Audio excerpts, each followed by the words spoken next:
За сайн байцгаана сонсогчдоо. Намайг манай шинэхэн дугаарыг сонсож аваад маш их баярлалаа. Тэгээд энэ удаагийн дугаартаа болохоор хүүхдийг хэрхэн номонд дурлуулах вэ гэсэн сэдвээр Монсуудар хэвлэлийн хүүхдийн номын Жангар редакцийн хариуцлагатай зураач редактор Түр Мөхтэй ярилцах гэж байна.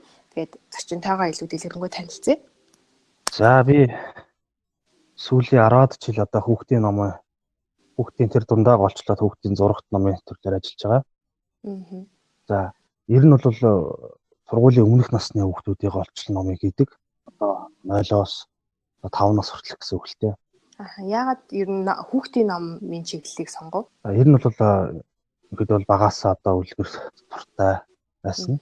Тэгээ ер нь бол одоо оюутан соёл урлагийн сургуулийг төгсөөд энэ зураачаар төгссөн. Учраас ер нь хүүхдийн номын зураг зуръя гэсэн сонирхолтой татдаг.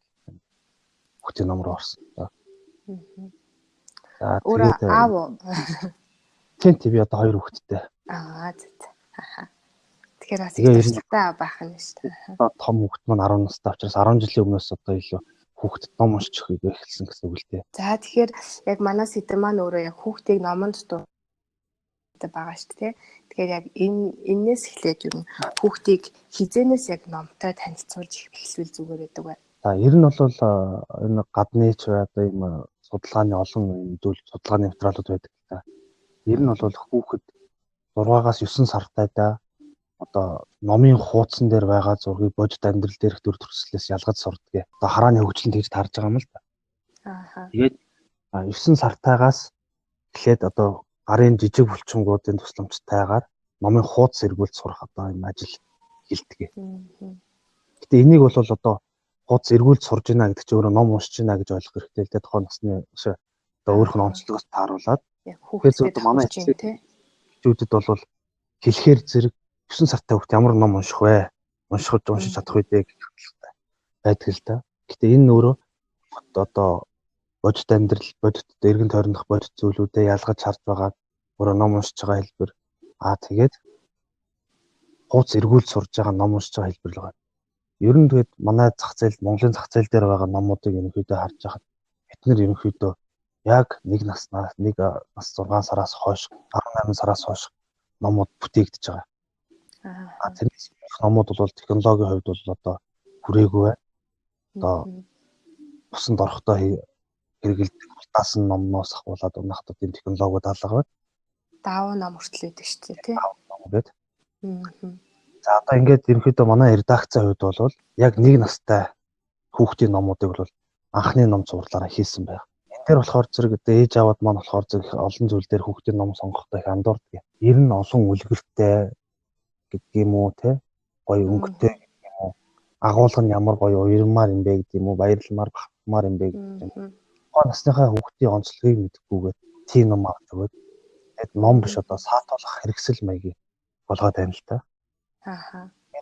Ер нь бол хүүхдээ ном сонгохдоо тухайн хүүхдийн насны онцлогийг илүү ойлгох хэрэгтэй болов. Тэгэхээр яг 6-аас 9 сартад эхлээд номтой танилцуулах хэрэгтэй гэж шүү дээ. Тэгэхээр яг энэ үед яг Монголын зах зээл дээр яг монгол ном байхгүй байгаа даа л да. Яг гадны номууд бас байж болно те. Яг ямар хуу номууд сонгох хэрэгтэй бол хүүхдтэй. Энд бол одоо энэ насны хүүхдүүдийн номны онцлог нь дузаан хуцтай, цөөхөн өнгөтэй гэх учиртай л да. Хүүхэд 24 сар хүртлээр нүдний харааны хөгжил төгжөөг байна. Тийм учраас одоо тод хурц өнгөнүүд бол хүүхдийн харааг ялгаж тодорхой зүйлүүдийг ялгуулж чаддаггүй. Суулууд учраас өдөг өнгөтэй тэгээд тоймтой илэрхийлэн төрөлтэй тийм л байх шаардлагатай л байдаг л да. Яг тиймэрхүү номууд бол Монголын зах зээл дээр байгаасаа технологийн хувьд бол одоо хүүхд амандаа хийдэг учраас хоргүй байхаас бол байгаа. Энэ бол Монголын өөрийнхөө хэвлэлийн газраас гаргасан ном бол томцоо. Манай хартаас ганц гаргаж байгаа.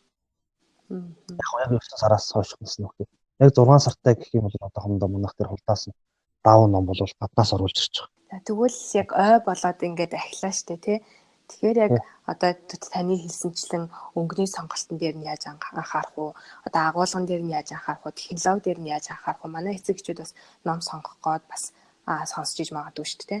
За тэгэхээр зэрэг энэ дээр одоо жишээлбэл японочууд одоо хүүхдийнхаа зүрхний хвчлийг CD дээр хуулж сонсгож байна гэж байна тий. Гад байх одоо ихийн хөвлөд байх цаг хугацаанд одоо онгодох хөгжим ном уншиж өгч байна гэдэг. Ер нь бол багаас нь ингээд ном уншуулахад мэдээж хувь хүний хөгжлийнх нь одоо маш том тулгуур болдог.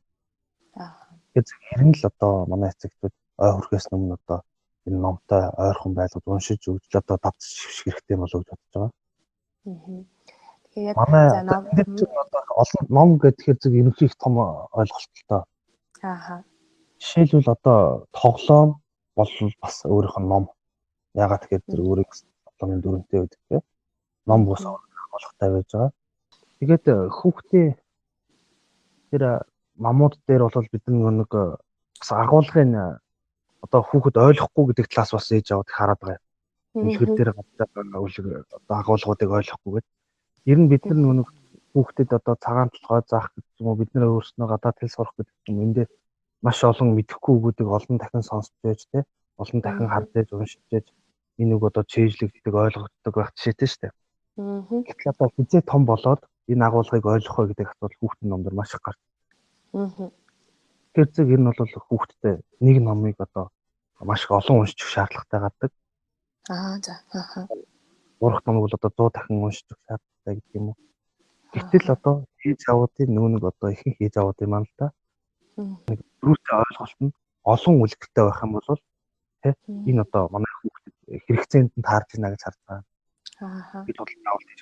Энийгээ өөрөө олон дахин уншиж өгөх цаг зав нь өөрөх нь эцэгчүүд бол хомос байдаг мэдээж. Тэр манай завгүй амьдралын хэм маяг тий. Төдийлөө одоо хүүхдтэй нэг үлгэрийг одоо 10 уншиж өгөхөд бол энэ хэд залхах хандлагатай болно шүү дээ. Гэтэл зурагт ном өөрөө ягаад хүүхдэд одоо маш чухал байдаг вэ гэхээр зэрэг тэр номыг орой хүүхд бариад ирэхэд нэг 15 минут оройд нэг удаа уншиж өгöd хахад нэг 10-аас 20 удаа ч юм уу тэрнээс ч удаа ч юм уу унших боломжтой юм л. Зурагт ном гэдэг нь өөрөө маш их тийм цөөхөн текст. Одоо үлгэр бол маш их тексттэй шүү дээ. Зурагт ном бол маш бага текстээр нэ тэр одоо нүүр дүүрэн юм том зурагнууд байж байгаа. Тэгэд хүүхэд өөрөө тэн дээрээ аав ээжийнх нь уншиж өгсөн текстнээс гадна зурган дээр маш олон агуулгуудыг олж харж байгаа байхгүй. Тэр нь одоо зураг нь өөрөө яг л бичих гэсэн үг л дээ. Ер нь бол зураг бол уншихын хамгийн ихний л асуудал. Тэгээд одоо зураг уншина гэж юу гэж юм гэхээр зэрэг бас энэ дээрх нарийн асуудлууд гарч ирж байгаа юм аа. Хүүхдийн тоглоомн донд байгаа алимыг гэж төсөөлөе л да тийм ээ. Тэгээд тэр нь номын хуудсан дээр гараад ирсэн байхаар энийг илүү сонирхоод барьж үзээд эргүүлээд артнаас нь тийм ойлгоод ном гэдгийг энэ бол нэг өөр нэг зүйл байна да гэж ойлгоод ингээд л зураг уншиж байгаа юм. Тэгэд зурагт номон дээр одоо жишээлбэл одоо манай эцэг эхчүүд ихэнхдээ бас нэг жоохон юм нэгнийгаа даган дуураас их олон хандлага байгаа. Хүн үгэллэг байна гэж. Хүүхэд ойлгохгүй үгэллэг байна гэж. Энэ Монгол ардын үлгэрүүдээр ихэнхдээ тийм бий. Онцгойж ойлгох хүн зүйлүүдтэй. Тэр болгоныг бид манай редакцийн хувьд бол маш энгийн ойлгомжтой болгох гэж ажилладаг. Гэхдээ өөрөө энэ хэвлэлийн газрын монгол хэлний орч тийм ээ үүрэг даалгавартай байгаа шүү дээ. Том босгон дээр байгаа учраас энэ үгийг одоо хэрэглэхээ болиё гэсэн үг шүү дээ. Мэдээж зарим нэг оруулах шаардлагатай. Тэрийг ээж аваад хүүхдэд тайлбарлах шаардлагатай.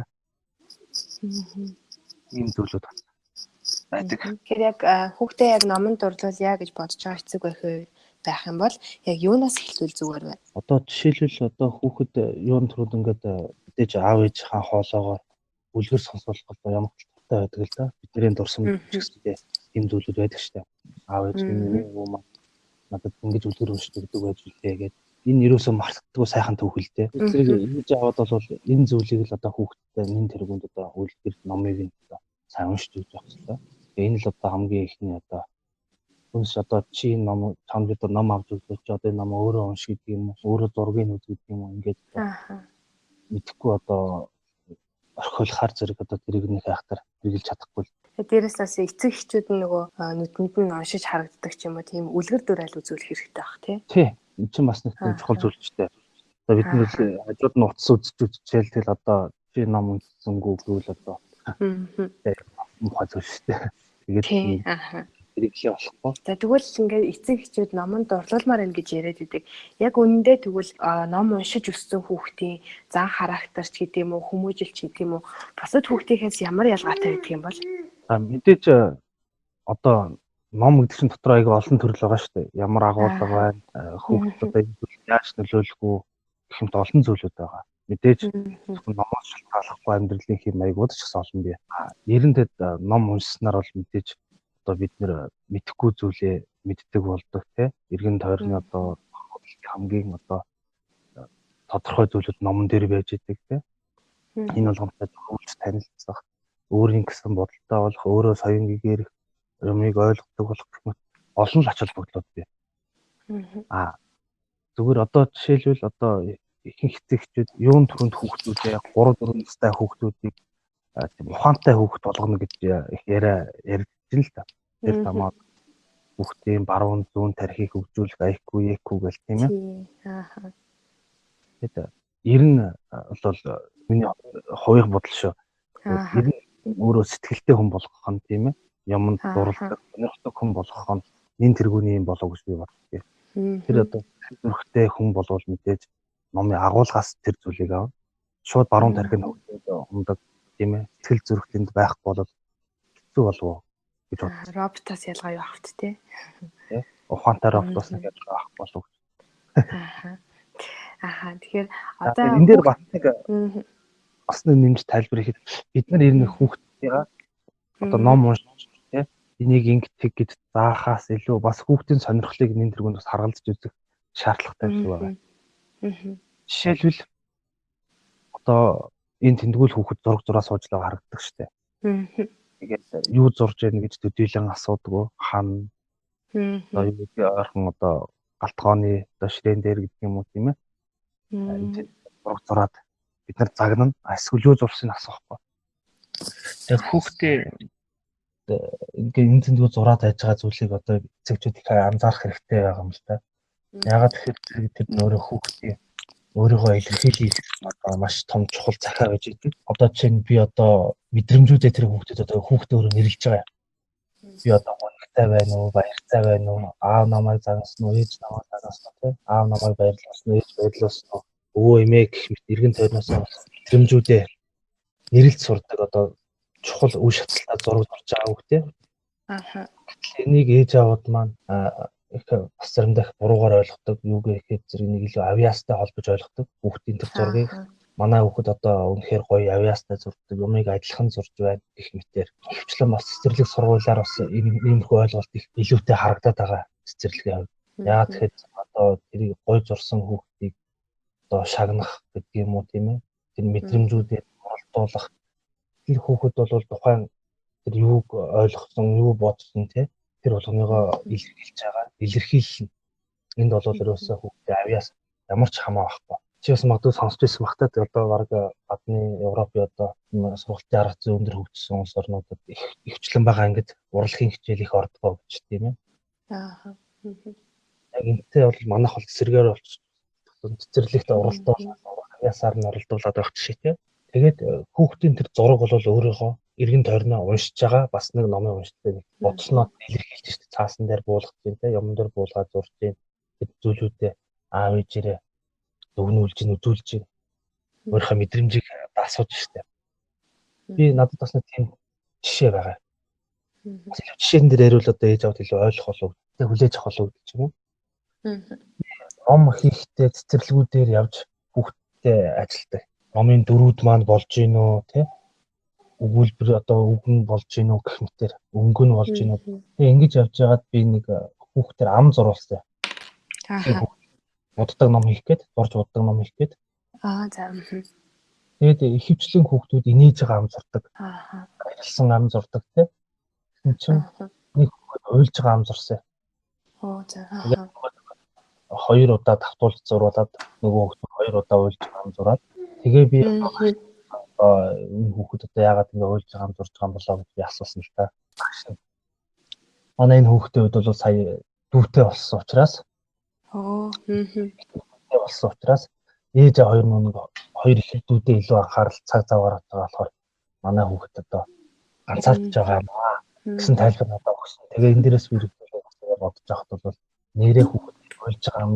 Тэр сэтгэл зүйд нь иймэрхүү одоо хүнд процесс явагдаж байна гэдгийг л одоо тэр зургаараа илэрхийлж байгаа юм. Тэгэхээр зэрэг хүүхдийн зураг бол авиас гэхээсээ илүү тэр доторх мэдрэмжүүдээ илэрхийлж байгаа чухал зүйл байгаа маа. Одоо ингээд хүүхд чинь анхандаа ингээд эцэгчүүд нь яг зурагтай намаар танилцуулж эхэлдэг штэ. Тэгэхээр яг одоо үг үсэгтэй, өгүүлбэртэй намтай хизэнээс танилцуулбал зүгээр юм бол уншиж сурахаар нөө эсвэл одоо сургуульд орохоор нөө тий. Ер нь тэгээд тэн дээр бол хүмүүс их л олон байр суурьтай бодолтой байд юм шиг үлээ. Одоо хүүхдээ сургуульд орохоос өмнө үсэг шинжилүүлэх тийм ээ. Үсэг зааж өгөх гэдэг. Гэтэ ер нь бол яач утсан тухайн насны онцлогтод таарсан. 6 нас хүрээд үсэг зээжгээд ингээ явах нь зүг байх л да. Зүгээр зурагт номын зургийн хувьд ер нь үсгийн фонтыг бол томоор тавьдаг. Гэтэ нэг илүү дизайн талаас ингээд үсгийн одоо цагаан толгой дээр заадаг үсгийнхэн шрифтийг олчлон тавигддаг. Тэгэхгүй зарим номуудэр ингээ харж байхад номын зурагтай болоод одоо дизайны шийдэл гаргах гэж байна гээд цагаан толгойх нь өөр шрифтээр тавигдсан номууд мэрсээр харагдаж байна. Тэгэхээр хүүхэд үсгээ танихгүй байх магадaltaй болчихно гэсэн үг үү? Тий. Танихгүй шүү дээ. Үсгийг өөр ингээд дээрээ чихэр зэрэг цагаан толгой дээр нь тэрийг заагаагүй гэдэг. Тийм талууд бас байдаг.